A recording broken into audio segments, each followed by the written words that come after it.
সুধী দর্শক মণ্ডলী, স্বাগত জানাচ্ছি হক আলাপে। অত্যন্ত হৃদয় বিদারক, মর্মান্তিক একটি ঘটনা এবং পাশাপাশি অত্যন্ত স্পর্শকাতর বিষয়। আমি যখন মর্মান্তিক বলছি, হৃদয় বিদারক বলছি, ঠিক তখনই হয়তো কেউ কেউ বিরক্ত হয়ে বলবেন ফ্যাসিস্টের পক্ষে বলছি। ৩২ নম্বর বাড়িটি যেভাবে আজকে ভেঙে দেয়া হলো, ছাত্র জনতা যেভাবে সেখানে সমবেত হলেন, তার মধ্য দিয়ে বাংলাদেশের লক্ষ কোটি মানুষের মনে অবশ্যই দুঃখ ভারাক্রান্ত হয়েছে। অনেকের একটি জাতির অনেক বছরের অনেক স্মৃতি, একটি জাতির জন্মলগ্নের স্মৃতি, একটি জাতির সমস্ত ইতিহাস জুড়ে এই বাড়িটির বিশাল একটি অবস্থান রয়েছে। এই বাড়িতে বাংলাদেশের জন্মলগ্নের এমন কেউ হয়তো নেই যারা জড়িত ছিলেন তারা জাননি। এই বাড়িতে আমাদের মুক্তিযুদ্ধের মহানায়ক শেখ মুজিবুর রহমান বসবাস করতেন। সুতরাং এই বাড়ি নিয়ে মানুষের অনেক স্পর্শকাতরতা রয়েছে, অনেক আবেগ অনুভূতি রয়েছে। কিন্তু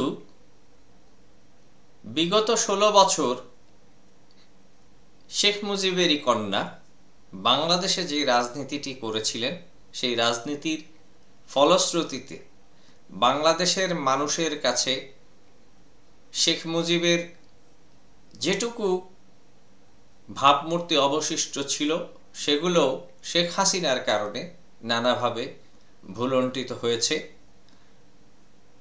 বিপর্যস্ত হয়েছে। 5ই আগস্টের দিনও 32 নম্বর বাড়িটি আক্রান্ত হয়েছিল। মানুষের ক্ষোভ, শেখ হাসিনার উপর ক্ষোভ গিয়ে পড়েছিল 32 নম্বরের উপর। আজও তার 6 মাস পরে সেই বাড়িটি আবার ভয়ঙ্করভাবে আক্রান্ত হলো। আমি যখন এই কথাগুলো বলছি তখন সেই বাড়ি ভাঙার, বুলডোজার দিয়ে গুড়িয়ে দেওয়ার কার্যক্রম চলছে। উৎসুক জনগণ, বিক্ষুব্ধ জনগণ, সমস্ত 32 নম্বর ও তার পার্শ্ববর্তী এলাকাসমূহ বিস্তীর্ণ মানুষে লোকারণ্য হয়ে উঠেছে। মানুষের বিক্ষোভ, তারুণ্যের বিস্ফোরণোন্মুখ চরিত্র সেখানে প্রস্ফুটিত হচ্ছে। এই ধরনের একটি স্পর্শকাতর বিষয়ে কথা বলাও বেশ কঠিন। তবুও যেহেতু ঘটনাটি ঐতিহাসিক, তাই আমাদের যে কর্তব্য জনগণ হিসেবে, রাষ্ট্রের একজন মালিক হিসেবে আমরা আমাদের বক্তব্য অবশ্যই তুলে ধরব। এই বাড়ির সাথে, বাড়ির কাছেই আমি আসলে বিভিন্ন সময় আলোচনায় কথা বলি, যখন বিভিন্ন স্মৃতি আমার মনে পড়ে যায়। আমরা ঢাকায়, আমার ছোটবেলা বড় হওয়া, যেহেতু বাড়ি ভাড়া করেই আমরা থাকতাম। একসময় আমরা কলাবাগানে থাকতাম। 32 নম্বরের বাড়িটির উল্টো দিকের রাস্তায় আমাদের বাসা ছিল। গতকালকে একটি আলোচনায় আমি আমার আরেকটি ঠিকানার কথা বলেছি, আমি মহাখালীতে ছিলাম। আজকে সেই কথাগুলো একবারেই বলে নেই, তা না হলে বারবার বিভিন্ন ভিডিওতে এই আলোচনাগুলো যখন আসবে অনেকেই বিভ্রান্ত হবে। আমার ছোটবেলা কেটেছে গ্রিন রোডে, মানে ক্রিসেন্ট রোডে, কলাবাগানে এবং মহাখালীতে। কিছুটা দিন কোনো এক আত্মীয়র বাসায় মোহাম্মদপুরে থেকেছি কিছুদিন, এবং শেওড়াপাড়ায়। এই কয়েকটি স্থানে আমার ঢাকায় জীবন, মানে আমার যেই প্রাপ্তবয়স্ক হয়ে ওঠার এই সমস্ত জীবন জুড়ে আমি এই বিভিন্ন এলাকায় থেকেছি। যাই হোক, 32 নম্বরের স্মৃতি তৎসংলগ্ন এলাকার মানুষদের অনেকেরই আছে।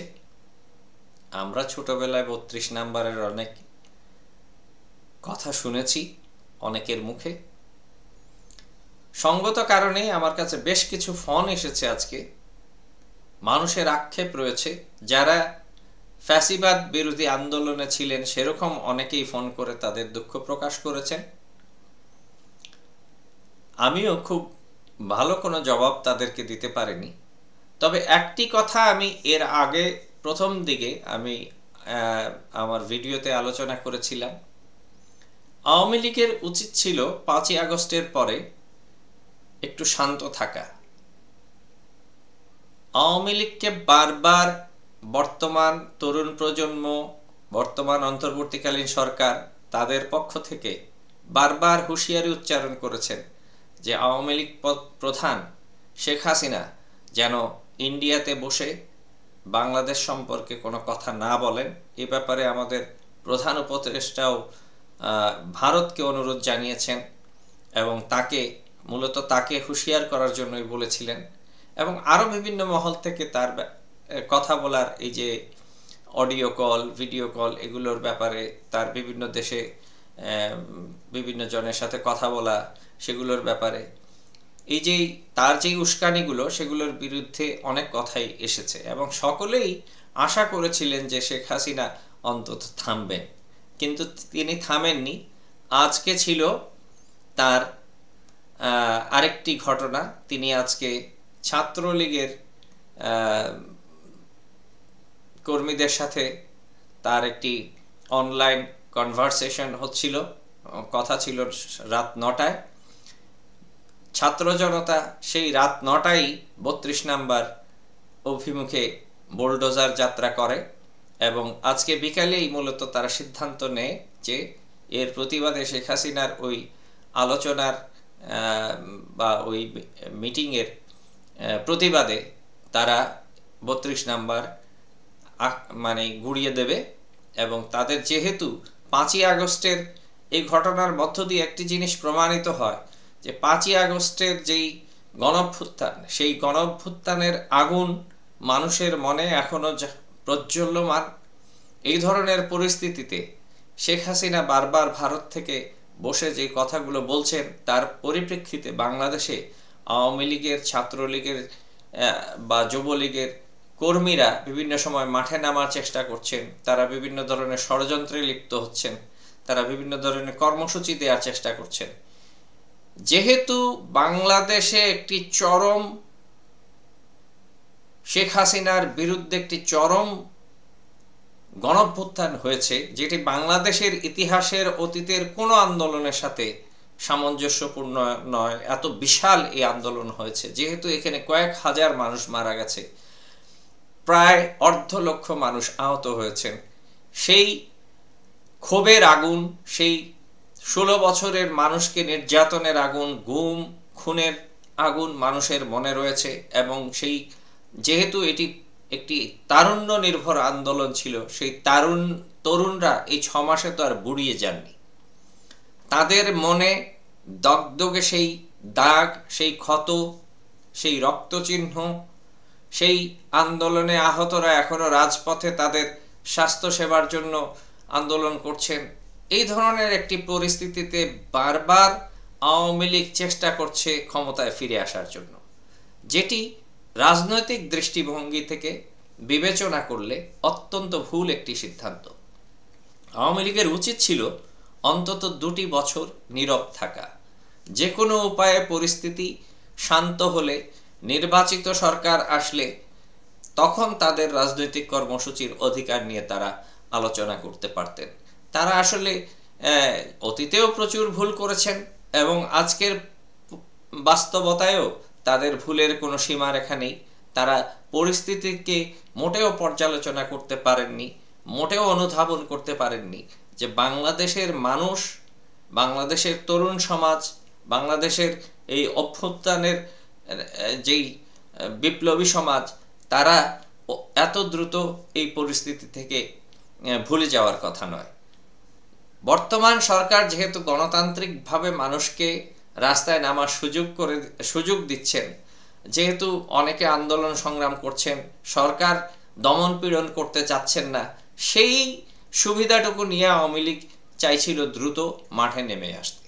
কিন্তু আওয়ামী লীগের এটি অত্যন্ত ভুল একটি বিশ্লেষণ। কারণ বাংলাদেশের মানুষের যে মানসিক অবস্থা, সেই অবস্থাকে আওয়ামী লীগের রাজনৈতিক বিচক্ষণতায়, দার্শনিক বিচক্ষণতায় বিশ্লেষণ করার যে অক্ষমতা, তারই বহিঃপ্রকাশ ঘটল আজকে 32 নম্বরে। আওয়ামী লীগ যেন দাওয়াত করে এই ঘটনাটি টেনে আনলো। এই ঘটনার মধ্য দিয়ে বাংলাদেশের লক্ষ কোটি মানুষের মনে একদিকে অনেক ব্যথা হবে, অনেক খারাপ লাগবে অনেকের, কিন্তু পাশাপাশি ওই মানুষই এই আন্দোলনের পক্ষে, এই সংগ্রামের পক্ষে। তা না হলে এভাবে হাজার হাজার মানুষ ওখানে সামান্য কয়েক ঘন্টার ডাকে এভাবে নেমে আসতো না। মানুষের মনে এখনো শেখ হাসিনা এবং আওয়ামী লীগের বিরুদ্ধে বিশাল ক্ষোভ রয়েছে। সেই ক্ষোভ প্রশমিত হওয়ার আগেই আওয়ামী লীগের এই উস্কানিগুলো মূলত এই পরিস্থিতির সৃষ্টি করছে। দর্শক, আমাদের রাষ্ট্রটি একটি সংকটকালীন পরিস্থিতি অতিক্রম করছে। এই সংকটটা বড় করেছেন একদিকে গত 15 বছরের রাজনৈতিক অদূরদর্শিতা, নোংরা রাজনীতি এবং নির্বাচনবিহীন যেই একটি রাষ্ট্র, তারই পরিপ্রেক্ষিতে 5ই আগস্টের ঘটনা। তার পরবর্তীতে আওয়ামী লীগ ধাপে ধাপে যেভাবে বেরিয়ে আসতে চাইছে, দ্রুত ক্ষমতায় ফিরে আসার চেষ্টা করছে, এবং তাদের একটা বিশাল অংশ ফেসবুক সহ ইন্টারনেটের বিভিন্ন প্ল্যাটফর্মে তারা যেভাবে নোংরা প্রচারণা চালাচ্ছে, যে ধরনের মিথ্যা প্রপাগান্ডা ছড়াচ্ছে, সরকার প্রধানকে গালাগাল করছে, নানা মহলকে গালাগাল করছে, নোংরা ছবি এডিট করে, ভিডিও এডিট করে তারা ছাড়ছে, এগুলোর প্রতিক্রিয়া মানুষের মধ্যে তৈরি হচ্ছে। মূলত 5ই আগস্টকে ভুলে যাওয়ার সুযোগ আওয়ামী লীগের কর্মীরাই দিচ্ছে না, শেখ হাসিনা নিজে দিচ্ছেন না, এবং হয়তো আওয়ামী লীগের নেতৃত্ব যারা রয়েছেন পালিয়ে গেছেন ভারতে, তারাও হয়তো এই কর্মকাণ্ডের সাথে যুক্ত, তারা হয়তো এদেরকে প্যাট্রোনাইজ করছেন, ফিন্যান্স করছেন। সে কারণেই এরা এত বিশালভাবে ফেসবুকে ঢুকলেই আমিও এত বিরক্ত হই, এত নোংরা নোংরা ছবি, এত নোংরা নোংরা ভিডিও এরা পোস্ট করে যে সেগুলো দেখলে সত্যি ঘৃণা হয়। এইগুলো মানে একে তো মিথ্যাচার, তার মধ্যে দেখুন কোনো একটা ছবি এমন চলে আসবে আপনার সামনে যেখানে বাবা এবং মেয়ের সম্পর্ক, কিন্তু বাবা এবং মেয়ের সম্পর্কের সেই ছবি যদি আপনি দেখেন, সত্যি ঘৃণায় ভরে যায় মন। তো এরকম ঘটনা আমাদের বয়সী মানুষের যদি ক্ষোভ সৃষ্টি হয়, ঘৃণাবোধ হয়, তাহলে যেই তরুণরা কিছুদিন আগে লড়াই করেছে, যেই তরুণরা এই সমাজ বদলানোর স্বপ্ন দেখেছে, যেই তরুণরা ফ্যাসিস্টের বিরুদ্ধে রক্ত ঝরিয়েছে, যেই তরুণরা অগণতান্ত্রিক রাজনীতির বিরুদ্ধে একটি গণতান্ত্রিক সমাজ ব্যবস্থার স্বপ্ন দেখে, তারা ওই ছবিগুলো, ওই পরাজিত শক্তির পোস্ট করা ছবিগুলো, তাদের নোংরা কথাগুলো তাদের বুকে কি ধরনের হাহাকার সৃষ্টি করতে পারে।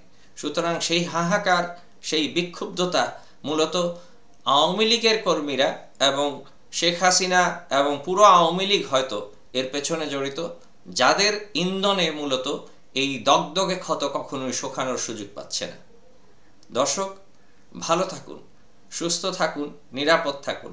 যদিও এ ধরনের পরিস্থিতিতে ভালো থাকা বেশ কঠিন, একটি জাতির জন্য অনেক চিন্তাযুক্ত একটি পরিবেশ, একটি অস্থিতিশীল পরিবেশ, তবুও এই রাষ্ট্রের মালিক আপনি। আপনার সজাগ দৃষ্টি অবশ্যই রাষ্ট্রের উপর থাকতে হবে। আপনার মালিকানার জন্য, আপনার রাষ্ট্রের মালিকানা বুঝে পাবার জন্য আপনাকে সজাগ থাকতে হবে। আপনি সজাগ থাকলেই আপনার মালিকানা বহাল থাকবে। যে কোনো উপায়ে বাংলাদেশে যেহেতু যদি একটি ভালো নির্বাচন হয় এবং নির্বাচিত সরকার প্রতিষ্ঠিত হয়, তাহলেই হয়তো আমরা এই পরিস্থিতি থেকে মুক্তি পাব। আমরা সেই প্রত্যাশায় রইলাম। অনেক শুভকামনা।